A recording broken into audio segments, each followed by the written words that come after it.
família! Que lindeza estar aqui novamente com vocês, com o nosso África Fé, mais um programa dessa segunda temporada maravilhosa, Fertilizando o Futuro. Olha que lindeza! Bem, eu queria agradecer a todas as pessoas que estão aqui, queria cumprimentar a minha irmã Janamô, que está dividindo comigo esse espaço, cumprimentar as pessoas que estão aqui ouvindo. Eu sou Catiúcia Ribeiro, estou à frente do África Fé, junto com Janamô. E queria me apresentar, fazer uma autodescrição, uma breve autodescrição, né? Eu sou Catiúcia Ribeiro, eu tô com cabelos afros presos, tô com um brinco amarelo, tô com um cropped todo no tom vermelho e amarelo. Eu tenho um pingente com um símbolo Anki, que é um símbolo da vida, tô usando um anel de cristal, tenho unhas compridas e sou uma mulher preta. Olá, Janamô! Olá, Catiúcia Ribeiro, que delícia de descrição, que delícia de axé para começar mais um episódio dessa temporada do nosso queridíssimo África Fé. Eu vou fazer minha videodescrição, minha autodescrição aqui. Eu estou usando tranças em coque amarrado no topo da cabeça, estou usando joias em prata e cristal, tenho uma gargantilha chakra em corações, porque eu sou todo amor. Estou com um cristal também pendurado no pescoço, toda na pedraria, e tenho um vestido de alcinha em tom lilás, que é a minha cor preferida, porque hoje vamos receber ninguém menos que a Sônia, então eu me vesti à altura. Que linda! E a Sônia que está retornando ao África Fé, hoje com o tema A Força Matricomunitária e Matrigestora. Que tema incrível! E a Sônia Ribeiro, uma mulher reoncologizada para Oiá, Inhansã, mulherista, socióloga, ativista das lutas antirracistas, pós-graduanda em metodologias participativas, extensão e pesquisa pela Unifasp, desculpa. Raça, Gênero e Organização Comunitária pela UFPE, mestra em Extensão Rural pela Unifasp, mulher, matricomunitária, matricomunidade, professora do AG1 Filosófico, uma das grandes parceiras nesse debate da filosofia africana nesse país, trazendo a matricomunidade para o centro do debate, porque somente por esse caminho que a Sônia entende que nós podemos fertilizar o futuro. Neste momento, eu quero convidar sua benção, Iá, para fazer a autodescrição para nós e se apresentar para os nossos africafeinados. A bênção para quem é de a bênção para todas as pessoas que estão nos assistindo nesse momento, a bênção às minhas mais velhas e os meus mais velhos, e pedir licença à minha ancestralidade que me permitiu que eu estivesse aqui hoje nessa bancada, trocando informação, fertilizando ideias e fertilizando o futuro. O tema ele é extremamente pertinente para o tema que nós iremos discutir coletivamente nessa bancada. E eu queria fazer também a minha autodescrição. Eu estou com um vestido branco, estou com meus cabelos afros, estou também usando um óculos preto, brincos brancos, batom rosa. E quero mais uma vez agradecer, não é, a vocês, mulheres, que buscam, né, organizar a partir das mídias alternativas outras fertilidades e outras possibilidades. Eu quero agradecer esse momento e agradecer o convite mais uma vez de estarmos aqui juntas pensando possibilidades para o futuro. Axé, axé, axé. E no axé das palavras, esse sopro da vida, esse emi que traz a tradução. Janamô, o que é matricomunidade? Matricomunidade. As diferenças de costumes e crenças, mas com tronco de aspectos linguísticos, filosóficos, científicos e culturais similares. Mulheres e homens reconstruíram pequenas Áfricas com as suas variações ancestrais, espiritualidades e culturas, bem como resguardaram segredos importantes de preservação de um legado espiritual. E assim, manteram estreitas relações com as possibilidades de ligarem as realidades internas e externas dos indivíduos e dos territórios. Recriaram suas histórias a partir de organizações sedimentadas e ancestralmente organizadas, e encontraram um elo entre a memória e as possibilidades de reconexões com suas identidades africanas. Essas realidades foram possíveis porque esses grupos compreendem que a dimensão do local e as dinâmicas impostas pelos escravistas, e a partir dessas compreensões, entenderam que Yas, terra, mãe, que pisaram do outro lado do Atlântico, poderia ser um vínculo de acolhimento, reintegração e sacralização de seus corpos ao novo território. As observações e pesquisas desses povos, sobretudo as mulheres, foram fundamentais para descobrirem que não estavam sozinhas ou sozinhos e que poderiam integrar a nova terra, corpo, território, minerais, as águas, vegetais, fortalecendo suas existências e as coletividades, agora em opressão. E assim, aumentariam suas resistências para suportarem todas as violações de direitos e todas as violências físicas, psicológicas que o escravismo impunha.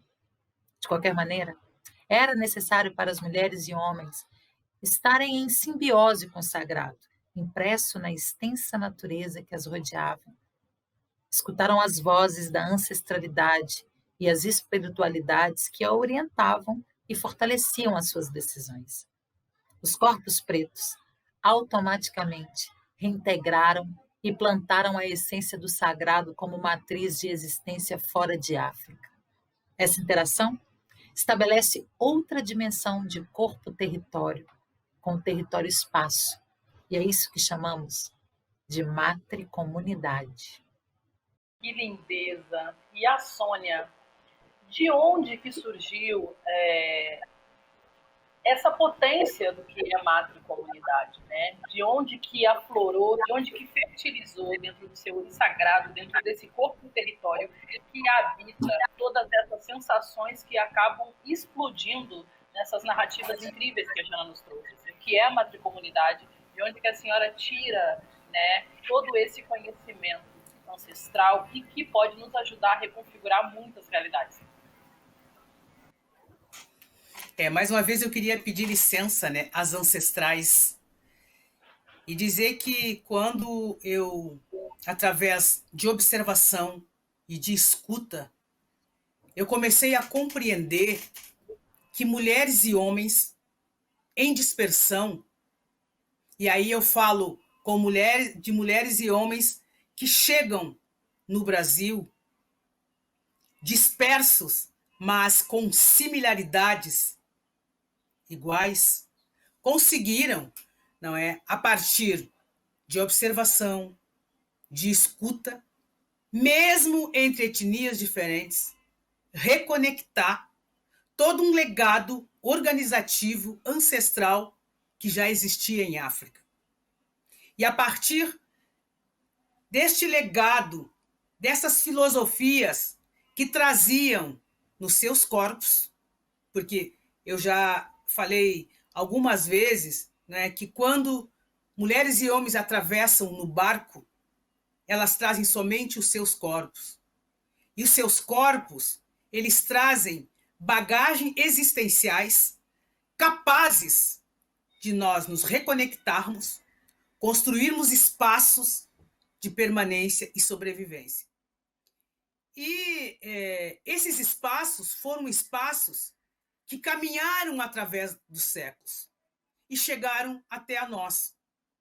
Quando eu fui estudar um pouco sobre microterritórios pretos, eu estudei na graduação, eu estudei as escolas de samba, eu estudei um pouco dos territórios de terreiro, comunidades quilombolas, eu comecei a escutar e comecei a perceber que quando nós, dentro da academia, estudávamos a partir das teorias acadêmicas, território,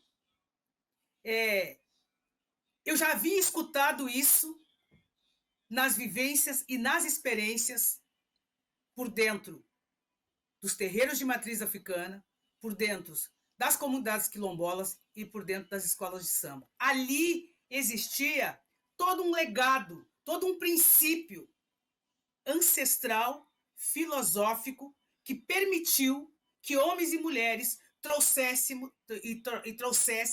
até o século XX, ou até pós-escravização, organizações muito bem sedimentadas, muito bem organizadas, que mesmo com um processo de extrema vigília, de extremo controle, eles conseguiram se autoafirmar como povo preto. Então, eu, ao ouvir, né, a escutar eu consegui compreender que naqueles territórios existia filosofias e ciência capazes de nos reintegrar enquanto povo preto. Gente, eu fico vendo vocês falarem e assim, eu falo, o que eu vou dizer agora? Mas aí, ela estava falando, primeiro, sabe o que eu vou dizer? Primeiro eu vou pedir a bênção a essa IA, a bênção e a Sônia. Muito obrigada por você realizar o trabalho, porque esse trabalho e essa filosofia me acessa no momento de pandemia. Então, eu não posso deixar de dizer isso, que eu até, para mim, esse senso de comunidade e esse sulear que ambas me apresentam, Catil, se escondeu aqui um negócio que eu estava aqui só esperando o meu momento, e a Sônia é o quê? Mãe de Catiúcia, entendeu? Não pode simplesmente entrar no programa, ter uma formalidade para poder cuidar aí bonitinha, mas temos esse recorte aí, e eu preciso falar, muito esse trabalho me salvou. Essa reflexão, esse sentimento, né, traduzindo todas essas palavras em sentimentos aqui, é como se eu tivesse assim, num vale de sombra perdido na diáspora, rodopiando num furacão diaspórico, e quando eu encontro as suas palavras, a sua pesquisa, a pesquisa da Catiúcia, eu dou uma centrada e eu me salvo da loucura. Porque eu estava em questionamentos tão grandes, então, assim, primeiro eu quero agradecer, porque eu acho que o trabalho que vocês fazem é como um gatilho na nossa ancestralidade e uma nova perspectiva de um caminho que a gente pode trilhar. E desde então, trilhar esse caminho tem sido para mim uma travessia muito mais aconchegante, muito mais serena, muito mais alinhada. Então, gratidão, Ia Sônia. Que lindo, né, Jana? E assim, eu fico ouvindo aí a Sônia, minha mãe, falar, e eu vejo que a matrigestão então, a possibilidade. Na verdade, a matrigestão é reconhecimento de como as narrativas dos nossos corpos, enquanto geografia de uma experiência que não foi anulada em detrimento da colonização, nos possibilita entender que há uma potência, uma filosofia, uma ancestralidade africana que, ao ser acessada ou, quiçá, reconhecida nos modos de comportamento dessas mulheres que trazem no seu corpo esse território, então nós temos como uma chave, né, para tentar pensar outras ferramentas para tudo isso que está aí, né? Assim como o Jana traz que isso dá um start de mudança, então é na matricomunidade que tem o reconhecimento da nossa sobrevivência e da nossa continuidade.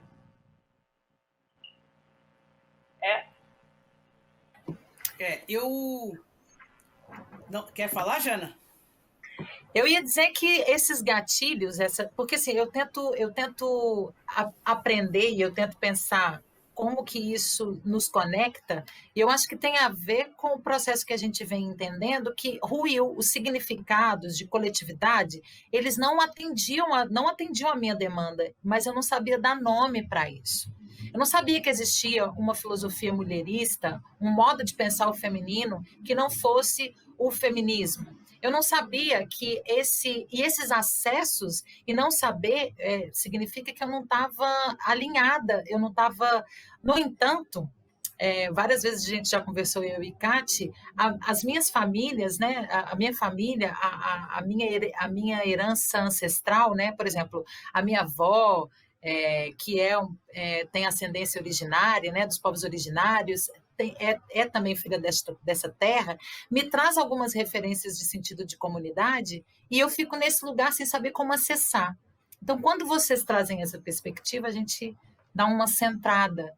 Então, eu imagino que muitas das pessoas que estão nos ouvindo aqui, muitas dos nossos africafeinados, se conectam com a filosofia de Catiúcia, com a filosofia que nos apresenta a Cati e a Sônia, a partir deste sentimento que a gente não estava mais se cabendo em lugar nenhum, ruiu, deu ruim, e como não cabemos? Por quê? Quais são esses moldes? Eu queria que a Iá trouxesse essa perspectiva como matar um pouquinho o Ocidente. Vocês trazem tanto essa reflexão, como que a gente se posiciona de uma maneira África dentro, como que a gente rompe com isso, né?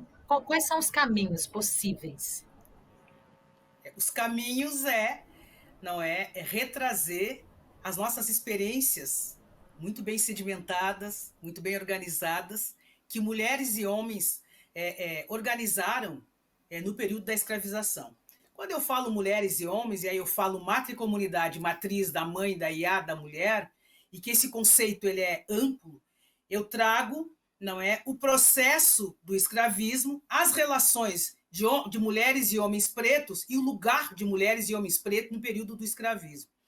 E também eu falo muito dessa constante vigília que esses corpos eram submetidos e submetidas e as formas de organização que esses corpos tiveram que organizar para poder sobreviver. Isso para mim foi uma das coisas mais potentes que esses povos organizaram no processo de dispersão. Dispersos mesmos, chegam às Américas somente com seus corpos. Como o território corpo, o território corporal, para nós, ele é um território extremamente extenso, ele carrega vários elementos, ele se constitui com vários elementos, seja elementos que nos integra, elementos que nos comunica, elementos que nos solidariza, elementos que nos conecta à partilha. O nosso corpo-território, ele não é um corpo estático, ele é um corpo em movimento. E através dessa movimentação corporal, foi que essas mulheres e esses homens, mesmo de etnias diferentes, conseguiram se reconectar, se organizar e construir espaços de permanência e sobrevivência. Isso é uma coisa fantástica. E essas mulheres e esses homens, eles deixaram, quando eles conseguem, dentro daquele processo de extrema vigília, se fechar, porque eles se fecharam, eles conseguiram ressignificar espaços, eles não tinham uma outra saída, eles teriam que manter espaços de solidariedade, mesmo com idiomas diferentes, eles tinham que procurar meios de reconexão, meios de comunicação para poder sobreviver. Eles não tinham saídas, E eles só conseguiram fazer isso porque em África, os clãs familiares em África, eles já experimentavam modelos de extrema solidariedade, de vínculos solidários, de vínculos de respeito ao outro, respeito à outra. Nós precisamos compreender isso. E aí tem um conto oral dos povos ibos, que inclusive isso está na minha tese, no meu escrito, que as mulheres e homens, com a invasão dos árabes, eles teriam que proteger os seus clãs familiares. E nesse momento de proteção, eles tinham que ensinar, eles tinham que construir a criança a criança que iria nascer. E essa construção se dava anterior ao útero. Essa construção se dava quando a mulher ela teria que se reconectar com a natureza. Depois de se reconectar com a natureza, teria que se reconectar com família, comunidade e com seu companheiro, para que quando eles gerassem aquela criança ela teria ter uma compreensão de solidariedade comunitária. E essa criança, quando ela estava sendo gerada, elas cantavam uma cantiga, e essa cantiga já reconectava a criança ao sagrado, à comunidade, à família, ao sagrado e às relações comunitárias. Quando essa criança nascia, ela já compreendia que ela teria que ter, ela teria que estar em constante simbiose com a sua comunidade, respeitando as suas mais velhas e os seus mais velhos, respeitando a comunidade, né, se reorganizando como comunitariamente para se proteger dos perigos que rondavam as aldeias. Quando as colonizadoras e os colonizadores chegam para sequestrar essa criança, ela é sequestrada individual.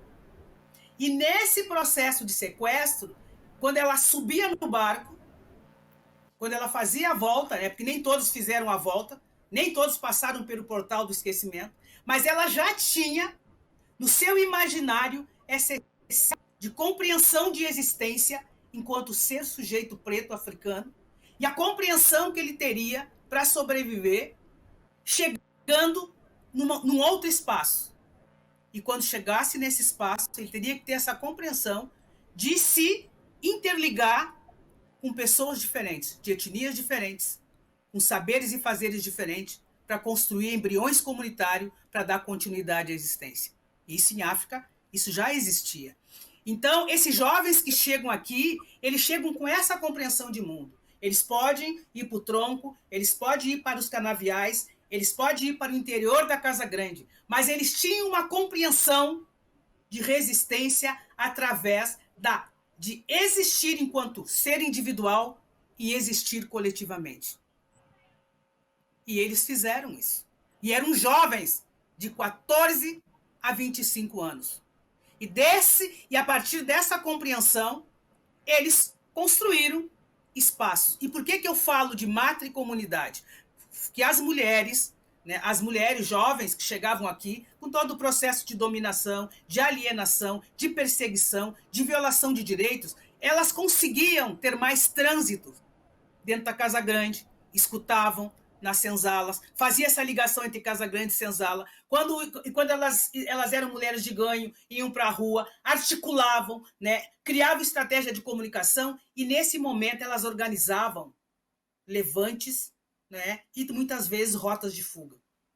Quando eles saíam do interior dessa vigília e desse controle, eles organizavam, né, embriões comunitários, a exemplo de terreiros de matriz africana, se aquilombavam e depois construíam comunidades quilombolas de resistência e sobrevivência. Então quando a Jana Moore fala, como é que nós vamos romper com o Ocidente? Os nossos antepassados romperam. Eles conseguiram construir espaços de matricomunidade, espaços fechados, foram guardiões do sagrado e do segredo, que permitiu que hoje eu possa cantar uma cantiga para Oiá, não é? E hoje eu posso me reconectar com a África através de uma cantiga de Oiá. Eu posso me reconectar com Angola através de uma cantiga para Matamba. Quem é que trouxe isso? Quem é que preservou isso? Foram mulheres e homens pretos que guardaram esses segredos a partir de embriões comunitários. E o que eram esses embriões? Embriões podia ser, né, espaços simbólicos, podia ser uma pedra, podia ser um lago, podia ser um espaço na mata, mas aquele espaço era ritualizado, reconectado e sacralizado para sobreviver. E isso mulheres e homens pretos fizeram. E guardaram e permitiram que nós estivéssemos aqui hoje. E aí, quando eu fui para o universo da academia, eu comecei a estudar sobre territórios, né? E aí, a primeira coisa que eu estudei foi sobre dialética. E aí, um filósofo alemão chamado Hegel, né, que é um dos filósofos que a sociologia, né, traz no seu arcabouço teórico, ele fala da dialética, né, como esse processo de transformação dialogal que determina e estabelece as manifestações contrárias ao absolutismo. Aí eu fui para a minha comunidade, eu fui para dentro dos terreiros e ouvi Exu. Quando eu ouvi a dialética de Exu, aquele que atira num pássaro ontem para matar o pássaro hoje ou amanhã, eu estou em diálogo com um processo dialético que é anterior a Hegel. E isso quem guardou foi mulheres e homens pretos.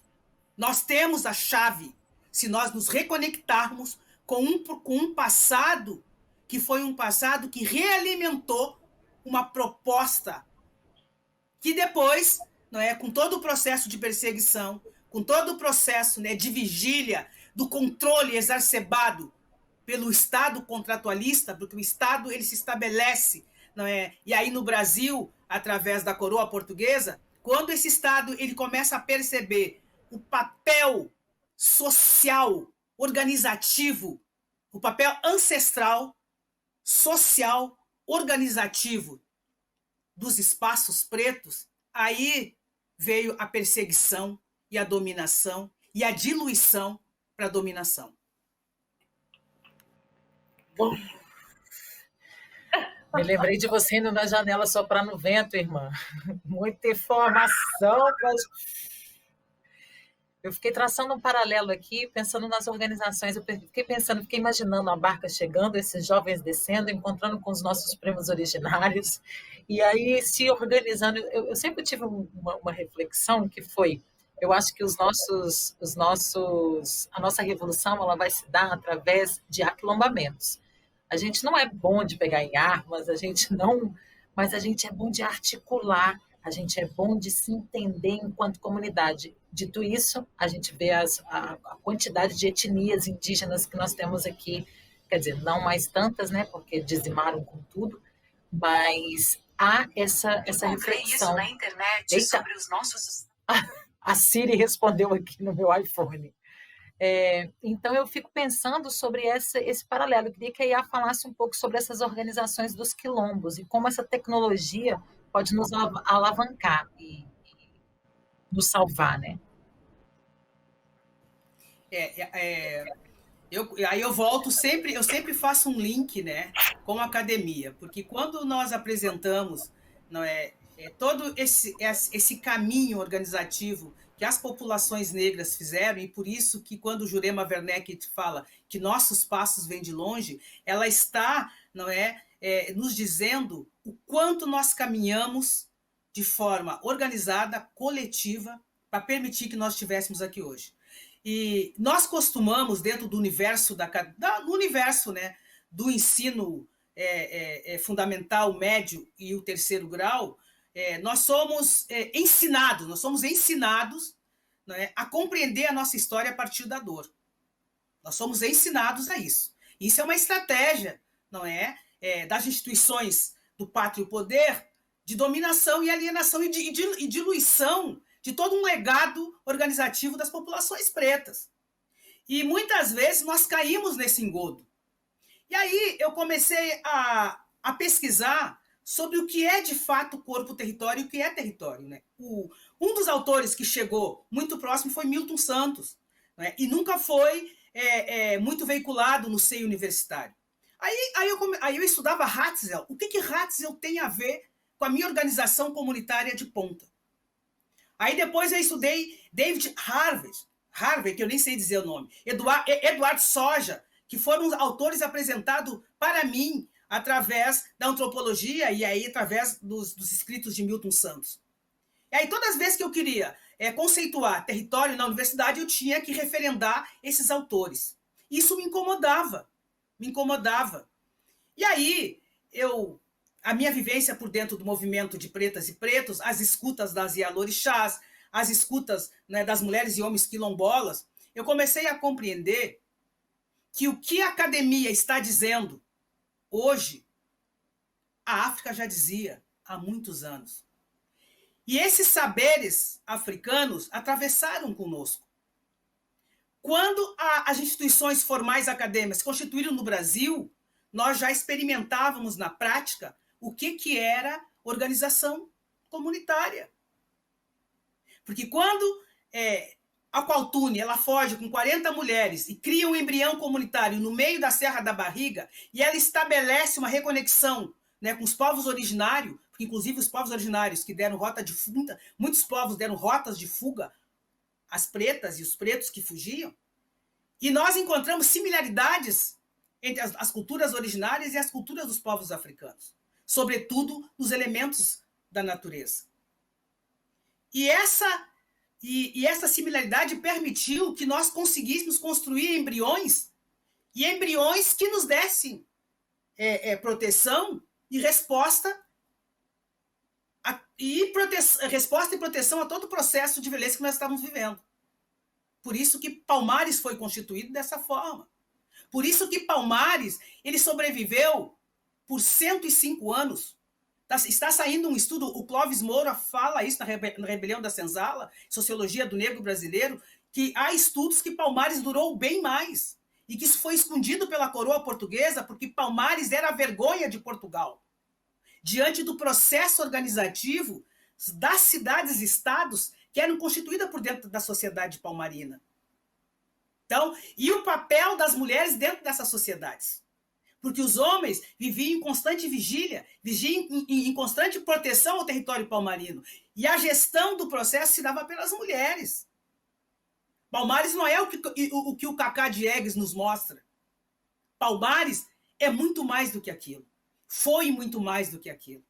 Foi um projeto ancestralmente organizado por mulheres e homens que criaram uma nação paralela à coroa portuguesa. Isso nós não encontramos na nossa historiografia oficial. Paralelo a Palmares, outras instituições vão sendo constituídas. E aí, se nós formos elencar, nós temos que ter 4, 5, 10 momentos para que nós possamos trazer essas pesquisas sérias e confiáveis, porque nós, pretas e pretas, como quando fomos, aliás, quando buscamos as fontes, nós vamos na essência, nós vamos na raiz. E nós trazemos, não é, essas fontes, né, com suas veracidades e suas verdades. Então, Jana, nós precisamos retrazer essas organizações.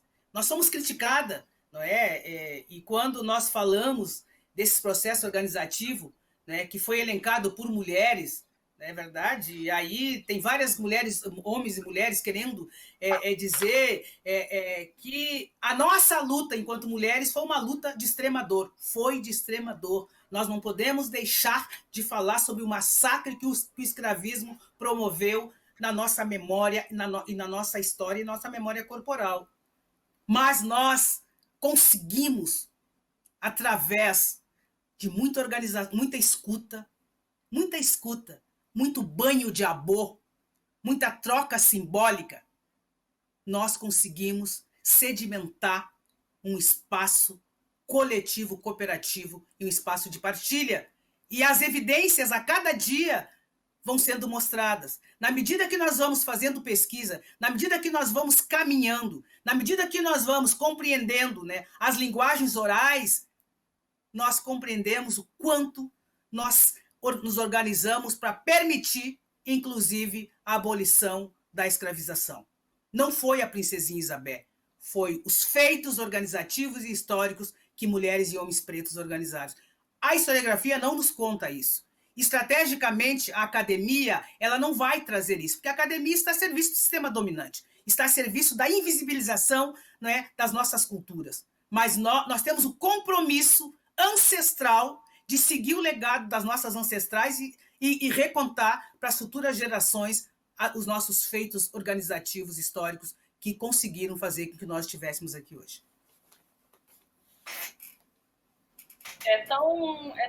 Bom, tudo tão lúcido e tudo tão perfeito, né? Porque o que a academia sempre faz é negar as nossas epistemologias, né? Como se a única possibilidade de construção de conhecimento pudesse vir deles. Recentemente eu li uma autora, que é uma autora que eu conheci com a Sônia, que é a Wanda Machado, que ela fala, né, Ire Aió, as epistemologias afro-brasileiras, que estão dentro do terreiro. E ela diz que o terreiro é um espaço de construção de conhecimento, porque o terreiro não dialoga apenas com esse ensino formal, com esse ensino livresco, né, que é essa coisa da formalidade do livro, que produz um determinado tipo de conhecimento, mas não necessariamente produz sabedoria. E as filosofias africanas e as filosofias indígenas, o próprio Ailton Krenak fala muito bem sobre isso, né, nos seus escritos, e que tem revolucionado os debates na atualidade, porque é isso. Porque essa estrutura social que está aí não compreende como que nós chegamos em 2021 com vida, sem contar as nossas culturas, sem contar os nossos modos de comportamento, sem contar tudo. E essa sobrevivência ela só foi possível por conta desse processo de uma filosofia que é uma filosofia que está dentro de cada um de nós, que é essa filosofia que está dentro do nosso coração. E esse coração, ele é esse corpo, né, que é essa geografia enquanto território. Então, essas epistemologias, Durkheim, Hegel, eles nunca vão dimensionar a profundidade do que nós temos para apresentar e justamente o que nos possibilitou a sobrevivência. Então, é o que tu fala, né? Aí a Sônia dá o curso de filosofia africana comigo e ela encerra, né, o curso muito bem e fala sobre o espelho da verdade, né? Que o espelho da verdade são possibilidades de configuração. Então, a matricomunidade está nos terreiros, está nos quilombos, nas irmandades da Boa Morte. Então, eu te pergunto, Sônia, eu sei que você tem uma crítica muito forte desse sistema educacional que aqui está. E Wanda Machado também tem, porque ela diz que uma epistemologia, um currículo, uma didática que não dialoga com o corpo, não produz conhecimento para povos que não são referenciários dentro daquele cronograma de estudo. Então, assim, tu sempre fala que é importante a gente ter um outro método de ensino, né? E esse método de ensino vai salvar ou vai manter a nossa sobrevivência. Então, seria, a partir das práticas das IAs, que estão nos territórios matricomunitários, nós teríamos essas epistemologias garantidas para a manutenção da nossa sobrevivência e também da nossa coexistência? É uma provocação, né, que eu escuto e eu faço essa provocação, né? Porque muitos teóricos, inclusive teóricos negros, né, que estão no chão da academia, eles não conseguem também compreender quando nós estamos falando de organizações matricomunidade, e essas organizações eu estou sedimentando a minha escrita a partir dos saberes e fazeres e a partir das falas orais. E um dos grandes desafios é validar a oralidade.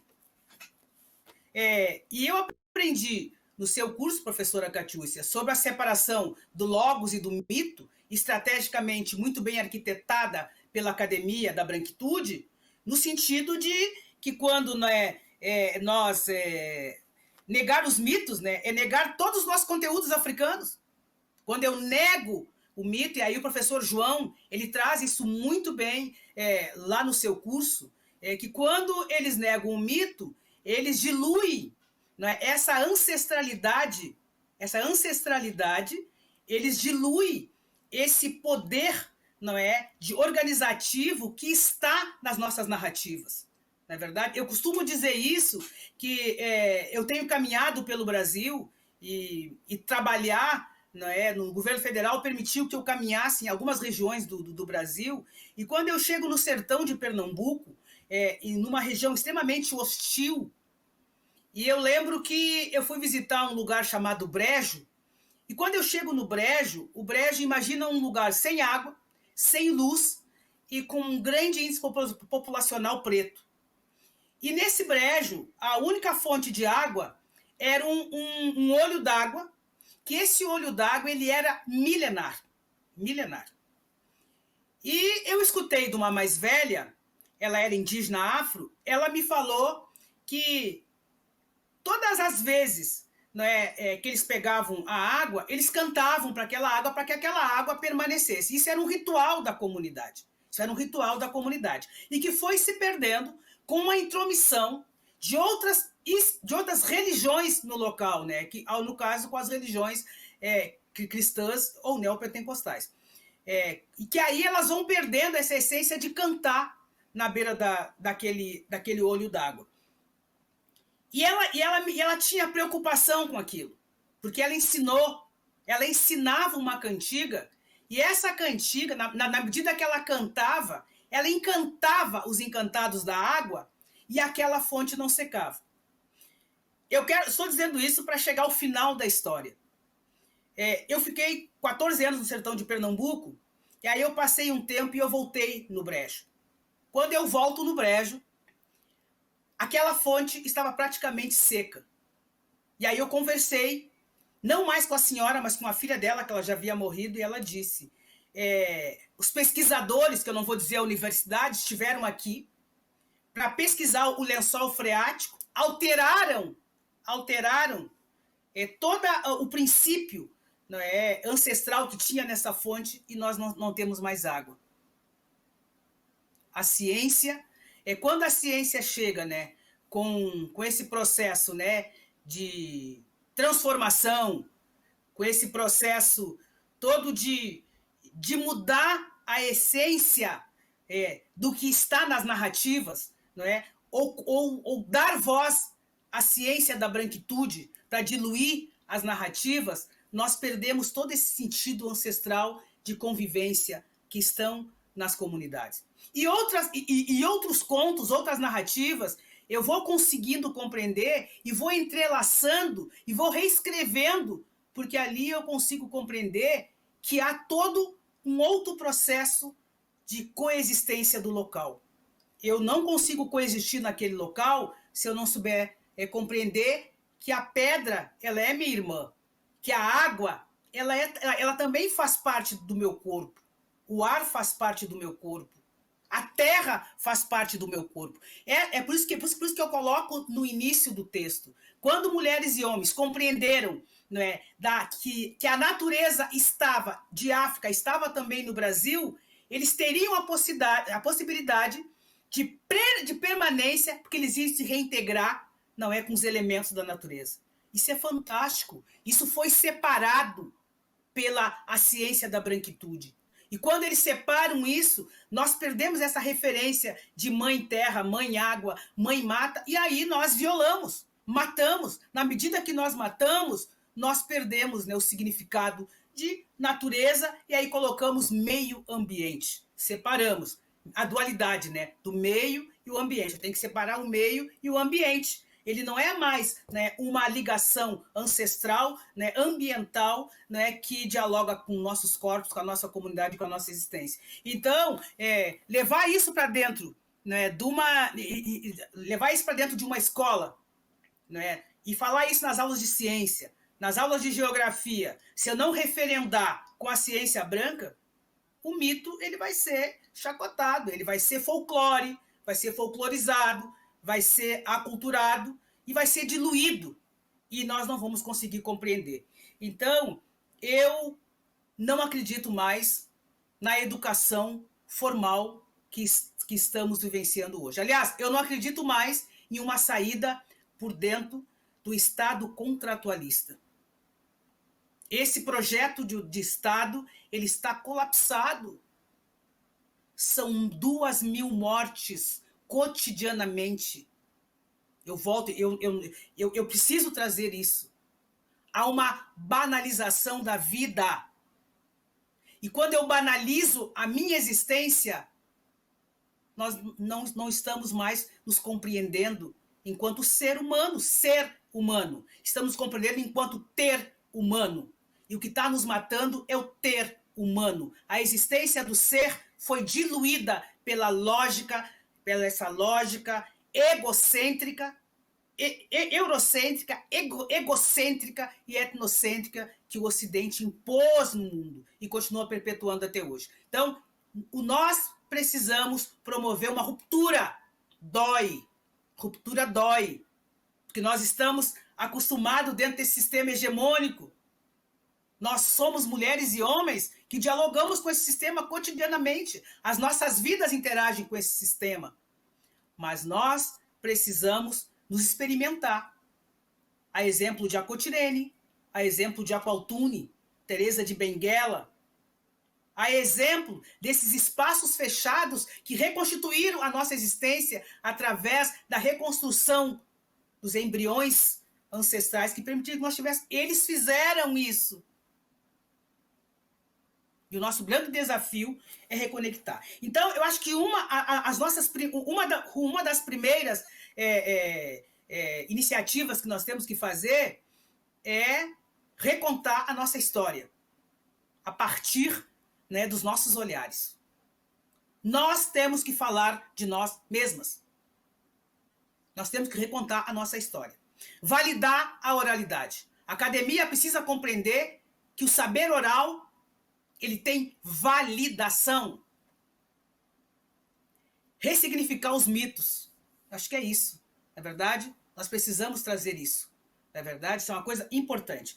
E questionar as verdades absolutas. Nós precisamos questionar tudo que está aí. E aí, eu lendo, né, um autor chamado Marcien Toit, que é verdade, que teve seu país colonizado pela França, e por isso que ele tem esse sobrenome, ele fala isso. E quando ele diz que nós temos que questionar o absoluto, ele apenas está retrazendo os que os seus antepassados já faziam. Palmares questionou a ordem absoluta do clero e da coroa portuguesa. Os terreiros questionaram a ordem absoluta do clero e da coroa portuguesa. Tocar para Exu, imagina tu tocar para Exu dentro de uma mata, no processo do escravismo. Imagina tu olhar os búzios num clarão de terra iluminado pela lua, para fugir das opressoras e dos opressores. Imagina tu dentro de uma senzala, cantar, dançar, e eles acharam que tu está fazendo, mas nós estávamos ali cantando para os nossos ancestrais e pedindo ajuda para os nossos ancestrais, pedindo ajuda para a nossa espiritualidade. Nós fizemos isso. Nós fizemos isso. E o que nós precisamos fazer para compreender que todos esses processos organizativos são processos que poderão vir a ser uma continuidade de existência para o povo preto hoje na contemporaneidade. É romper com o absoluto. E romper com o absoluto é nós criar outros caminhos. Criar outros caminhos. E que esses caminhos já foram, mesmo com as matricomunidades, que eu falo que eram espaços fechados, né, que eram espaços de guardiões de segredos, guardiões do nosso sagrado. E aí quando eu vejo esses guardiões, e aí quando eu vejo a dialética de Hegel, aí quando eu vejo, né, essa síntese, né, aliás, esse processo histórico, né, quando eu vejo conceitos, né, de auto-organização comunitária, quando eu vejo a valoração de idosos, tudo isso eles aprenderam conosco. Eles aprenderam conosco.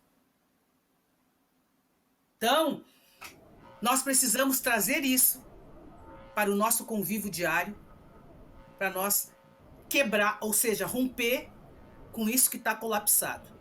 Nós podemos fazer isso. Eu acho que permitir um espaço como esse e falar de matricomunidade, nesse momento de extrema fragilidade humana, nós estamos pensando outras possibilidades de existência. Nós precisamos resistir e existir, porque eles não querem mais os nossos corpos. E aí nós voltamos, né, ao mesmo processo, né, aliás, nós nunca saímos do processo de perseguição, não é verdade? Mas a cada dia que passa ele tem mais ferocidade. Uau! Você acha que uma das maneiras da gente se conectar com esse sentimento de matrigestão é a gente se reconectar com os nossos rituais, ritualizar um pouco as nossas conexões? Eu sinto que neste tempo contemporâneo, eu percebo isso quando eu vou nos meus núcleos de amizade, né? As pessoas não tiram tempo para a sua atividade física, as pessoas não tiram tempo para poder se alimentar, é tudo feito uma coisa por cima da outra, a gente ainda tem esse comando do dinheiro, do tempo, do estou sempre ocupada, do que preciso estar sempre ocupada para poder estar... eu que sou uma defensora do ócio, porque eu acho que a inspiração, o insight, a conexão, e percebo que isso me chega através da maneira com a qual, quando eu ritualizo, seja a minha espiritualidade, seja o meu processo de acordar, conversar com o meu ori, depois me preparar para o dia. Uma das maneiras da gente colocar em prática o sentimento da matrigestão é nos reconectarmos com os rituais. Isso foi uma prática dentro das matricomunidades. A primeira coisa que essas mulheres fizeram foi compreender, né, toda a dinâmica daquele espaço, né, conhecer plantas, conhecer pedras, conhecer rios, sentir o ar, inspirar e expirar o ar, mesmo num processo de extremo controle. Eu sempre digo isso. Como é que essas mulheres conseguiram fazer isso? Como é que elas conseguiram, não é verdade? Eu não sei se sacralizar é a palavra certa, né? Como é que elas conseguiram passar para as futuras gerações a importância da pedra, a importância da folha, a importância da água, a importância da mata. Elas só conseguiram fazer isso porque elas se reconectaram com as espiritualidades. Ritualizaram. Tudo era ritualizado. Eu lembro que tem uma cena da novela Chica da Silva, que é uma cena muito forte, que tem um negro, que esse negro ele é o babalaô de Chica da Silva. E ele é pego. Ele estava dentro da mata ritualizando uma pedra. E aí ele foi pego, né? Porque aí ouviram ele fazer uma cantiga e ele foi pego. E aí ele disseram que ele estava demonizando a pedra para adoecer, né, os seus senhorzinhos. Aí ele é pego, ele é queimado vivo. E ele está no tronco, e aí o padre, né, a Igreja Católica, que foi a das maiores mentoras da escravização, porque a catequização foi a maior colonizadora mental das populações pretas, que foi catequizar, evangelizar, passaram da catequização para a evangelização. E continua até hoje, né? Isso é uma coisa muito grave.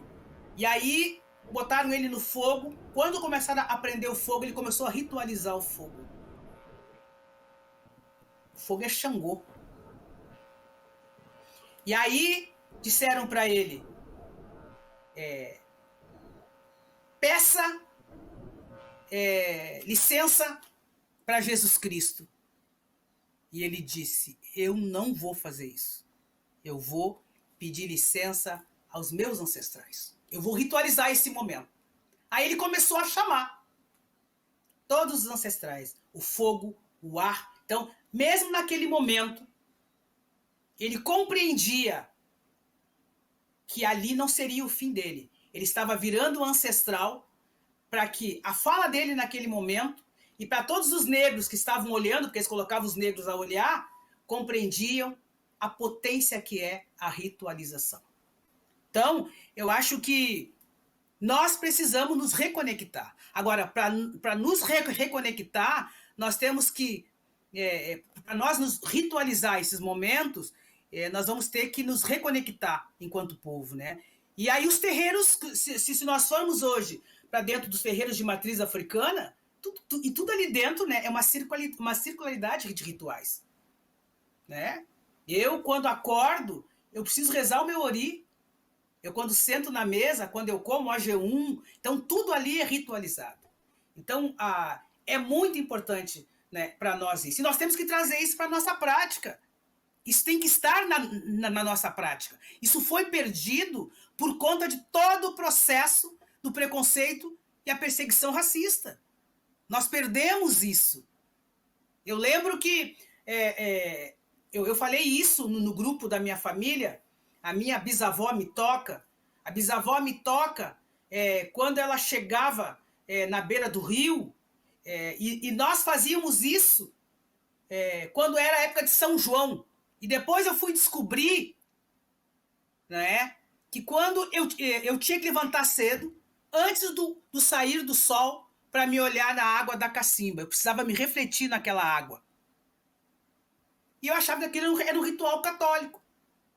E aquilo ali eu aprendi com a minha avó, passou para minha mãe, e nós tínhamos que nos olhar naquela água, naquele dia específico, para trazer força e reconfiguração e reorganização das nossas vidas. Então, eram rituais. Os rituais, eles são importantes. Sob um Fussomé fala isso. Eu aprendi com a professora Catiúcia, né, nos cursos dela, quando ela ritualiza o início do curso. Então, nós precisamos nos reconectar.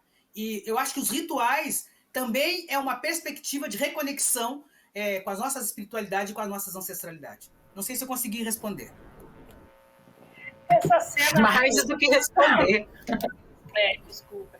Essa cena da Chica da Silva, eu acho que ela representa muito isso que você está trazendo, né? Porque na cena eles pedem, inclusive, para ele se converter à religião cristã.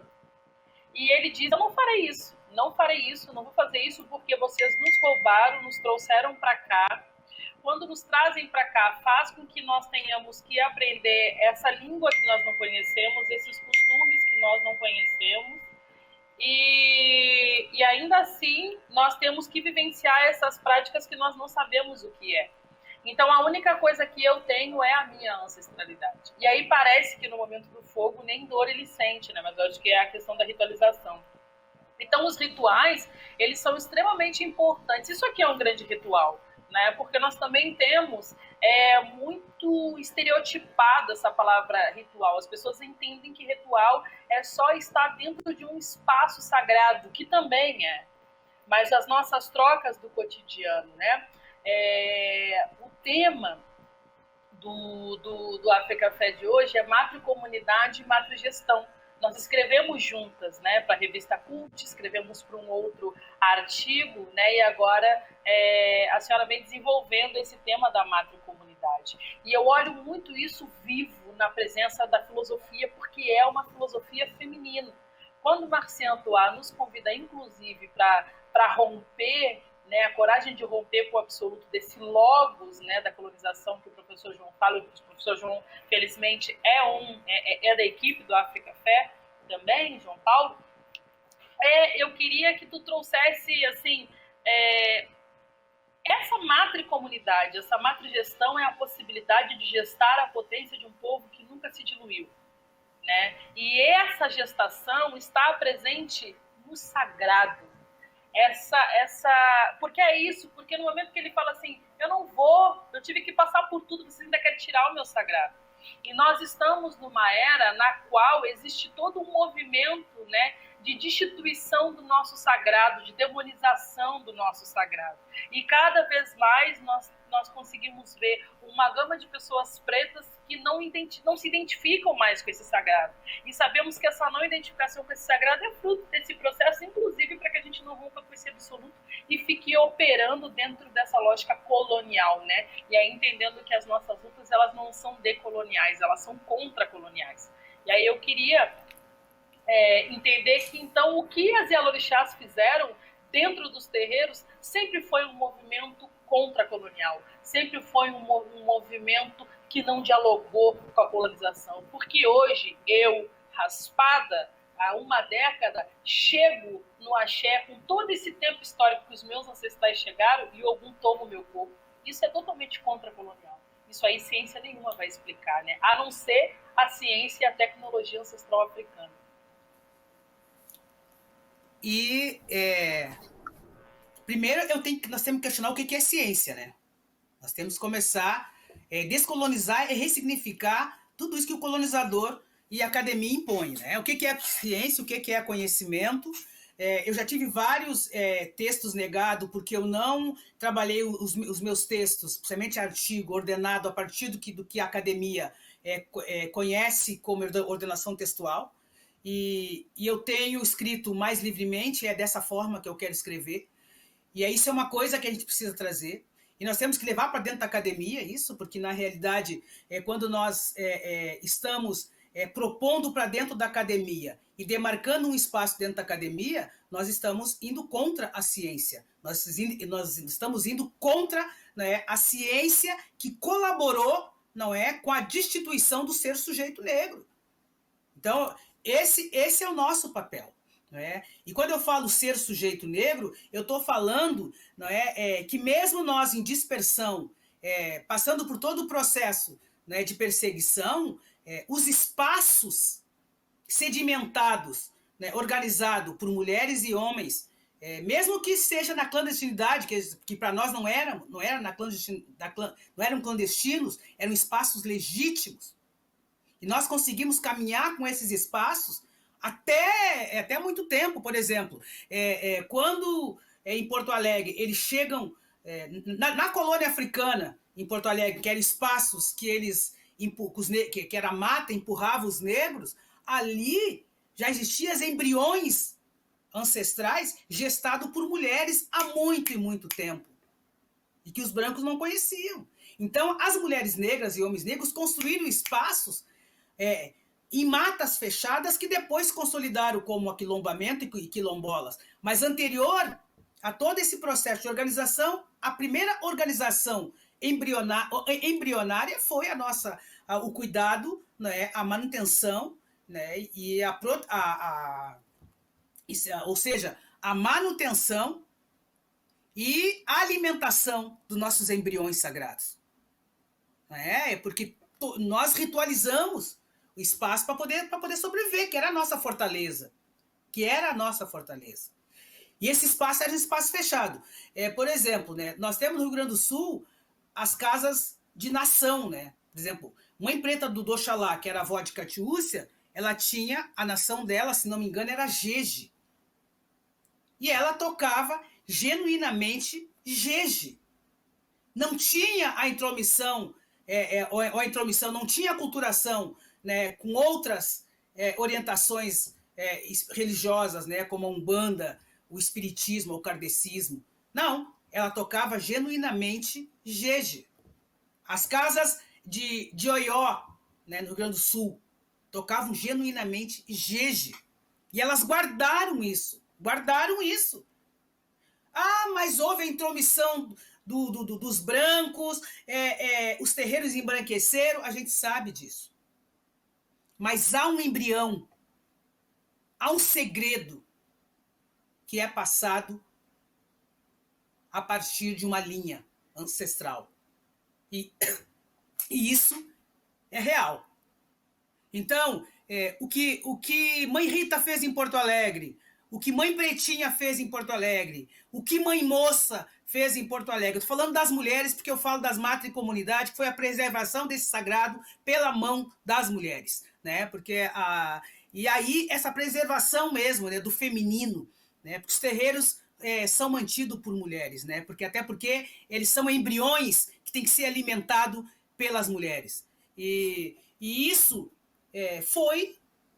caminhou. E aí nós vimos o histórico de Mãe Aninha de Obabií, nós vimos o histórico de Mãe Olga do Alaqueto, que está passando aqui, Mãe Senhora, Mãe Menininha do Cantuá. Essas mulheres, elas preservaram espaços genuinamente, né, com referencial de África. E aí eu falo também de matricomunitária. O que são matricomunitária? Matricomunitária é quando esses espaços, eles são por conta da perseguição, por conta, né, da intromissão da polícia, por conta da intromissão da Igreja Católica. Essas mulheres tiveram que, por estratégia de sobrevivência, entrar para dentro das igrejas. A exemplo, em Salvador, cada igreja tinha uma irmandade católica. E as mulheres negras estavam ali dentro. Elas compreendiam a dinâmica da igreja, mas ela também cultuava os seus orixás. Então, são matricomunidades. São mulheres que constroem espaço, mas precisam se aculturar, precisam criar estratégia com outros grupos para fora daquele processo histórico do segredo. Mas não perdem a essência. Os terreiros de Salvador saíram de dentro das irmandades, mas não perderam a essência africana. E isso foi um caminho elencado por mulheres.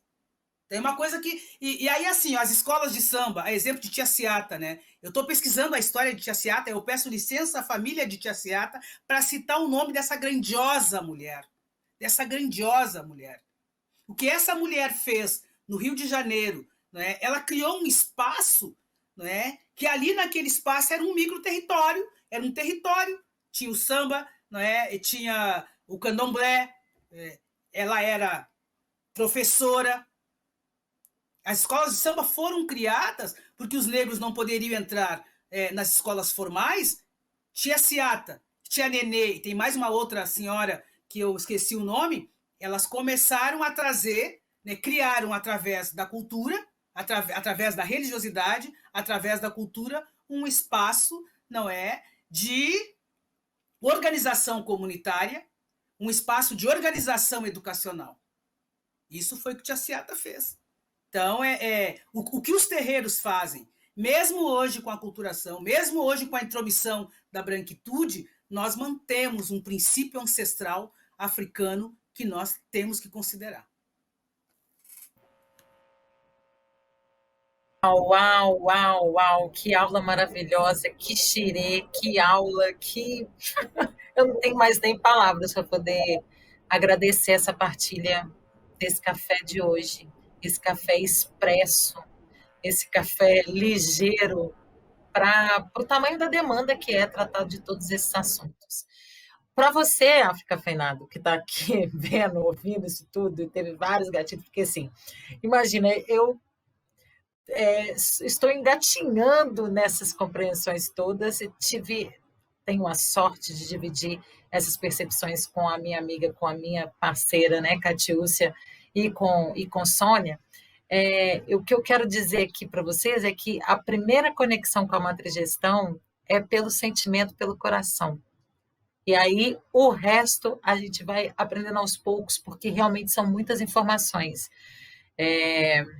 Essa travessia, ela é longa, mas ela é coronária. E ela tem a ver com sentimentos de acolhimento, tem a ver com você ser acolhida de verdade por suas amigas. Eu me sinto segura na sua presença, Kátia, eu me sinto segura na sua presença, Sônia, e eu consigo aprender na prática tudo isso que vocês trazem na teoria. E eu acho que é por isso que eu me sinto tão guarnecida e quero agradecer a sua presença, a ancestralidade que proporcionou esse encontro.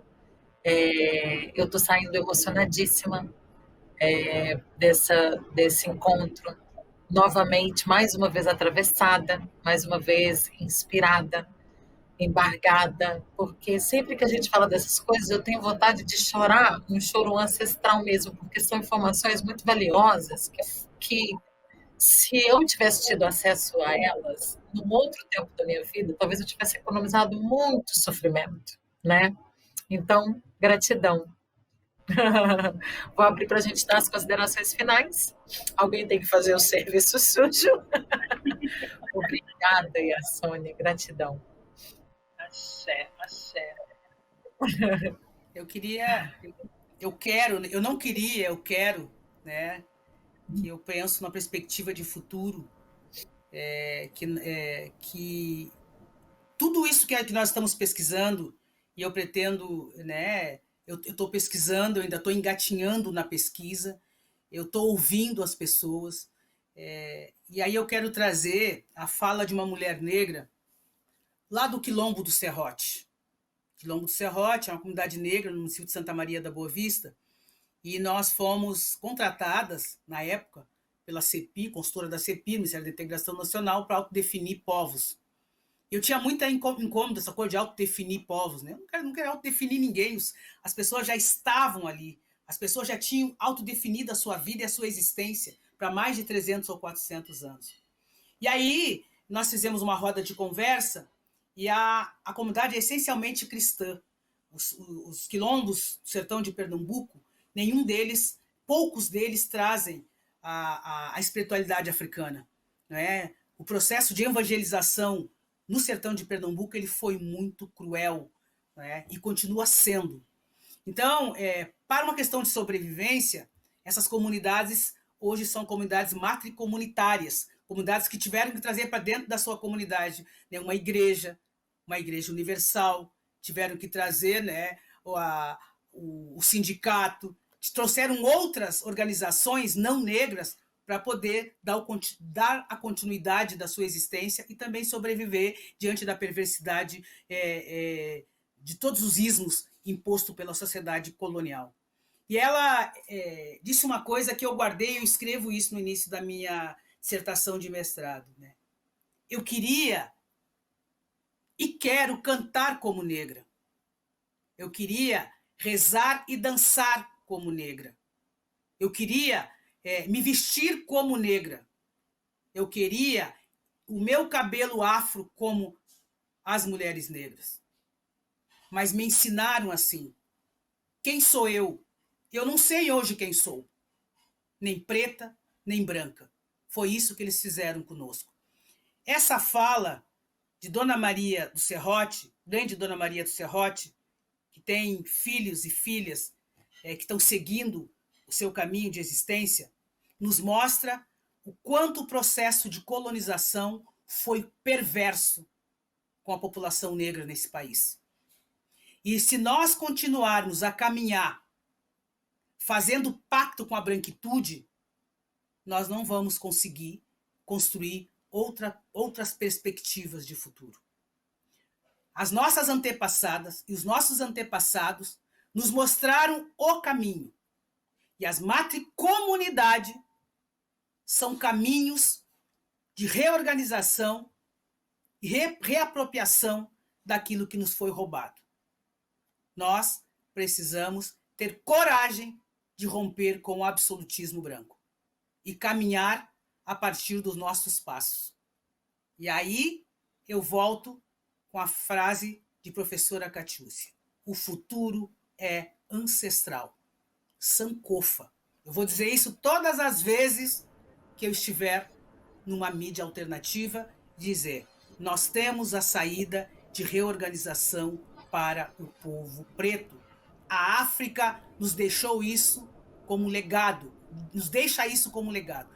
Traz nos corpos de mulheres e homens e as nossas antepassadas nos organizaram e nos deixaram como legado. Nós temos que ter a coragem de romper com tudo isso e dizer que Sankofa, olhar as experiências lá no passado, conhecer, aprender, construir as nossas escolas, construir os nossos espaços, escrever os nossos livros, né? E trazer as nossas ciências, trazer as nossas narrativas e ressignificar os nossos mitos. Nós temos um caminho de mudança para as populações pretas nesse país. É só romper com o absoluto da branquitude. Axé, Sankofa e Kioiá, a ancestral que nos permite transformações que permitam que esse espaço seja um espaço de muitas e muitas e diversas transformações. Muito axé. Axé. Axé para nós, axé nesse programa incrível. Encerro aqui esse África Fé, com café, com cheiro de axé. Eu convido todas as pessoas, todos os nossos africafeinados, nos acompanharem nas nossas mídias sociais, nos seguir no YouTube, nos seguir no nosso podcast no Spotify, também no nosso Instagram, @africafé, @janamou, @Catiúcia Ribeiro. É extremamente importante que vocês nos acompanhem. Eu finalizo aqui esse xirê, voltando no ontem para caminhar à frente. Axé, minha mãe, axé, Jana, seguimos em caminho com as nossas ancestrais. Axé.